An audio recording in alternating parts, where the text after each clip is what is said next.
सम संख्या मतलब ऐसा तो लिखते हैं सम, ऐसा तो लिखते हैं, ऐसा तो सा लिखते हैं। तो 2 से, इसमें 2 लिखा है देखो, जो 2 से पूरी पूरी कटेगी क्या कहलाती है? सम संख्या। क्या कहलाती है? या जिनका आखिरी अंक या इकाई का अंक क्या हो?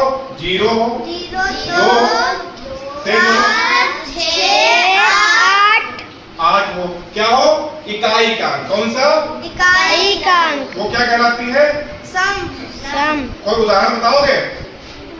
हम लिखे उदाहरण, जैसे लिखे,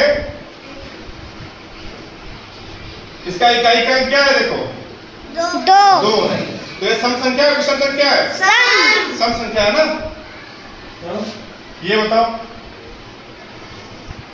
इकाई का अंक क्या है? 0। सम है, विषम है? सम। अब देखो विषम संख्या, विषम संख्या क्या होती है? बोलो। जो 2 से पूरी नहीं विभाजित होती। Very good. 2 से पूरी नहीं विभाजित होती। नहीं कटती, नहीं कटेगी, विभाजित होगी, है ना। हाँ सर। समझ रहे हो?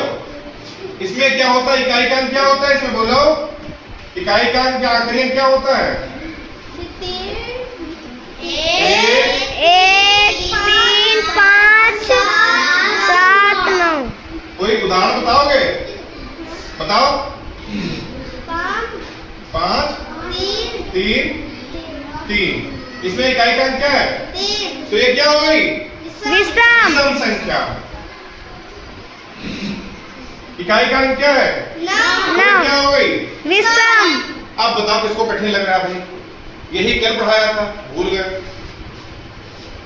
और हमने क्या सीखा है? भाज्य संख्या। क्या सीखा है? भाज्य संख्या। भाज्य संख्या क्या सीखी हम लोगों ने? क्या सीखी है? क्या सीखी? कौन बताएगा? भाज्य सीखी है, अभाज्य सीखी है। कोई पीछे से बोलो भाई। भाज्य संख्याओं में क्या सीखा है? भाज्य संख्याओं में गुणनखंड कितने होते हैं किसी संख्या के? 2 से ज्यादा। क्या लिखेंगे? जिनके अंक 2 से ज्यादा 2 से ज्यादा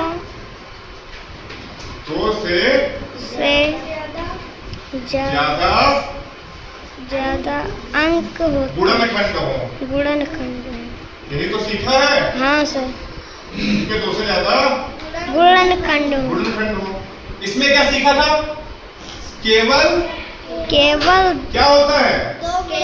वेरी गुड। केवल 2 ही लोग। 2 गुणनखंड होते हैं इसमें, है ना। हाँ सच्ची। ध्यान से देखना।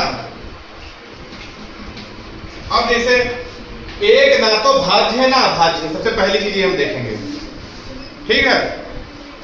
भाज्य में क्या होता है? भाज्य में जैसे 2 क्या है? 2 अभाज्य है। सबसे छोटी अभाज्य संख्या 2 है। कैसे? इसका एक गुणनखंड क्या है? 1। दूसरा खुद ये संख्या। हाँ, इसमें क्या हो? 2 गुणनखंड होते हैं। कौन कौन से? एक तो एक सम में होता है, एक तथा दूसरा स्वयं खुद। दूसरी स्वयं वह संख्या। स्वयं वह संख्या। ये तो सीखा। हाँ सच। ये तो सीखा है। हाँ। 2 में क्या है? 1, 2। 3 भाज्य है कि अभाज्य है? 3 भाज्य है कि अभाज्य है? क्यों? क्योंकि इसका 1 है और 3। 4 देखो भाज्य है कि अभाज्य है? 4 1 से कटेगा, 2 के परिणाम आता है, 4 के परिणाम आता है। तो इसके कितने गुणनखंड हो गए? 3। तो ये 4 क्या हो गया? अभाज्य। 1 2 4। अब 1 ना तो अभाज्य है ना भाज्य। कैसे जाना हम लोगों ने? देखो 1 लिखोगे और 1 के गुणनखंड कौन कौन से हैं? 1 तो होगा केवल, है ना। एक के गुणनखंड कौन कौन से होंगे? एक एक के गुणनखंड कौन कौन से होंगे? एक के दो क्यों होंगे?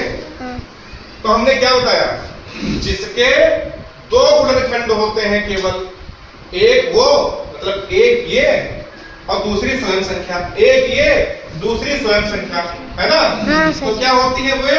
अभाज्य संख्या। अभाज्य। जिनके दो से ज्यादा गुणनखंड होते हैं वो क्या होती है? भाज्य। एक में तो केवल एक ही है, ना तो दो है ना तो दो से ज्यादा है ना? हाँ, तो पहली बात भाज्य होने के लिए क्या होना चाहिए? तो दो से ज्यादा गुणनखंड होने चाहिए थे। हाँ। तो गुणनखंड कितना? एक है।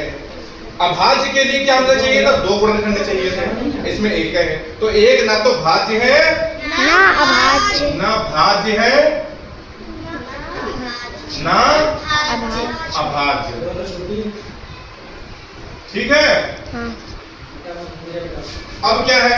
सबसे छोटी अभाज्य संख्या क्या है? सबसे छोटी अभाज्य संख्या क्या है? दो। और सबसे छोटी भाज्य संख्या क्या है? चार। याद हो गया सबको? हाँ अब आगे की संख्या हमने कल लिखवा दी है, गोला बनवा के, क्रॉस बनवा के। हाँ। गोला बनवाया था हाँ। अभाज्य संख्याओं पे। हाँ। 11 अभाज्य है, ऐसे लिखवाया था। हाँ। 7 अभाज्य है, 5 अभाज्य है। 5 क्या है? 4 तो हो गए, 4 तक 5 हो गई। 5 क्या है? भाज्य अभाज्य है। कितने गुणनखंड बनेंगे? एक और दो, 5 5, 6 के कितने बनेंगे? 6 के 1 से कटेगा, 2 से कटेगा, 3 से कटेगा, स्वयं से कटेगा। स्वयं मतलब खुद 6 से। तो ये क्या हो गया?